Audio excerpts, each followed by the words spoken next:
నిత్య పూజలివివు నేరిచినను ప్రత్యక్షమైనట్టి పరమాత్మునికి నిత్య పూజలివివు.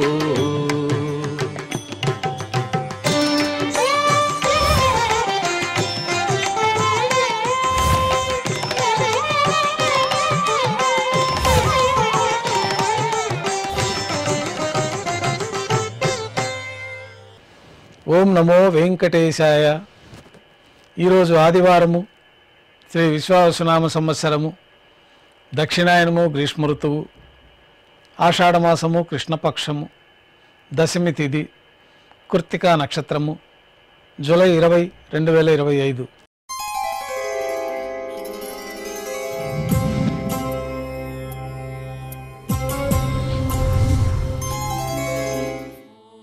మాధ్యాహ్నిక ఆరాధనలో భాగంగా బంగారు పంచపాత్రలో శుద్ధ జలాన్ని నింపుకొని శ్రీవారికి ఉత్సవమూర్తులకు ఉపచారాలు సమర్పించి అష్టోత్తర శతనామావళితో అర్చన నిర్వహించి మాధ్యాహ్నిక నైవేద్యంలో భాగంగా అన్నప్రసాదాలు స్వామివారికి నైవేద్యంగా సమర్పించి భక్తులని సర్వదర్శనానికి అనుమతిస్తారు. ఉభయ దేవేరులతో శ్రీ మలయప్ప స్వామివారు బంగారు తిరిచిపోయిన వేంచేస్తారు. మేళతాళాలతో ఊరేగింపుగా విమాన ప్రదక్షిణంగా సంపంగి ప్రాకారంలో కల కళ్యాణ మండపానికి చేరుకుంటారు. కళ్యాణోత్సవం ప్రారంభమవుతుంది. పుణ్యాహవచనము, అంకురార్పణ, రక్షాబంధనము, అగ్నిప్రతిష్ఠ, స్వామివారికి అమ్మవార్లకి కళ్యాణం సందర్భంగా నూతన పట్టు వస్త్రాల సమర్పణ, మహాసంకల్ప పఠనం, మాంగళ్యాలకు ఆరాధన, అభిషేకము, స్వామివారి తరఫున అమ్మవార్లకి మాంగళ్యాల సమర్పణ. ఈ సందర్భంగా స్వామివారికి అమ్మవార్లకి కర్పూర నీరాజనము, విశేషమైన హోమాలతో పూర్ణాహుతి పూర్తయిన తర్వాత మాలా పరివర్తనం అనే కార్యక్రమాన్ని నిర్వహించి ఉభయ దేవేరులను స్వామివారి చెంతకు చేర్చి ఈ సందర్భంగా అక్షతారోపణం అనే వైదిక కార్యక్రమాన్ని నిర్వహించి నైవేద్యము, కర్పూర నీరాజనంతో కళ్యాణోత్సవం పూర్తవుతుంది. కళ్యాణోత్సవం భక్తుల దర్శనం అనంతరం ఉభయ దేవేరులతో శ్రీ మలయప్ప స్వామివారు మేళతాళాలతో ఊరేగింపుగా ధ్వజస్తంభం వద్ద కల అద్దాల మండపానికి చేరుకుంటారు. వేదపారాయణ నడుమ ఊంజల్ సేవ నిర్వహించి కర్పూర నీరాజనంతో ఊంజల్ సేవ పూర్తవుతుంది. ఉభయ దేవేరులతో శ్రీ మలయప్ప స్వామివారు ఆలయం వెలుపల కల వైభవోత్సవ మండపానికి చేరుకుంటారు. ఆర్జిత బ్రహ్మోత్సవంలో భాగంగా గరుడ వాహనంపైన శ్రీ మలయప్ప స్వామివారు వేంచేస్తారు. కర్పూర నీరాజన సమర్పణతో గరుడ వాహన సేవ పూర్తవుతుంది. హనుమంత వాహనంపైన శ్రీ మలయప్ప స్వామివారు వేంచేస్తారు. కర్పూర నీరాజన సమర్పణతోటి హనుమంత వాహన సేవ పూర్తవుతుంది. పెద్ద శేష వాహనంపైన శ్రీ మలయప్ప స్వామివారు వేంచేస్తారు. కర్పూర నీరాజన సమర్పణతోటి పెద్ద శేష వాహన సేవ పూర్తవుతుంది. బంగారు తిరిచిపైన శ్రీ మలయప్ప స్వామివారు వేంచేసిన తర్వాత ఉభయ దేవేరులతో కలిపి శ్రీ మలయప్ప స్వామివారి కర్పూర నీరాజన సమర్పణతోటి ఆర్జిత బ్రహ్మోత్సవం పూర్తవుతుంది.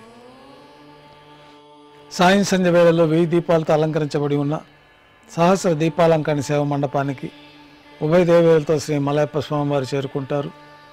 వేదం, గానం, నాదం నడుమ సహస్ర దీపాలంకరణ సేవ నిర్వహించి 4 తిరువీధుల ఉత్సవం పూర్తయిన తర్వాత శ్రీవారి ఆలయంలోకి వేంచేస్తారు. ఆలయంలో నైవేద్యం పూర్తయిన తర్వాత గర్భాలయంలో వేంచేస్తారు. వెంటనే రాత్రి తోమాల సేవ ప్రారంభమవుతుంది. ఉదయం సమర్పించిన పుష్పమాలికలన్నీ సళ్లింపు చేసుకొని గర్భాలయాన్ని శుద్ధి చేసి బంగారు పంచపాత్రలో శుద్ధ జలాన్ని నింపి శ్రీవారికి ఉత్సవమూర్తులకు ఉపచారాలు సమర్పించి కొత్త పుష్పమాలికలతో మూలమూర్తికి ఉత్సవమూర్తులకు అలంకరణ జరిపి చతుర్వేద మంత్రాలతో మంత్రపుష్పాన్ని సమర్పించి నక్షత్ర నీరాజనము, కర్పూర నీరాజన సమర్పణతోటి రాత్రి తోమాల సేవ పూర్తి అవుతుంది. తులసీ దళములతో అష్టోత్తర శతనామార్చన నిర్వహించిన తర్వాత రాత్రి నైవేద్యంలో భాగంగా అన్నప్రసాదాలు, పన్యారాలు, దోశ, ఘంటానాదం మధ్య నైవేద్యంగా సమర్పించి తిరువీస నైవేద్యం పూర్తయిన తర్వాత భక్తులని సర్వదర్శనానికి అనుమతిస్తారు.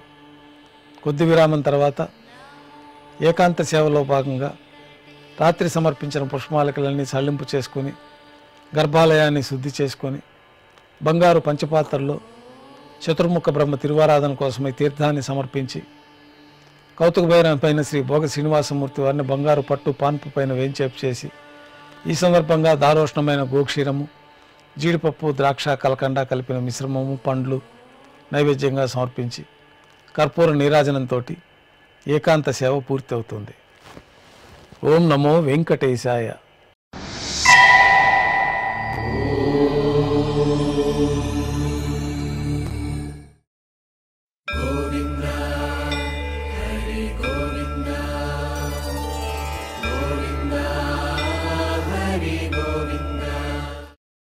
ఓం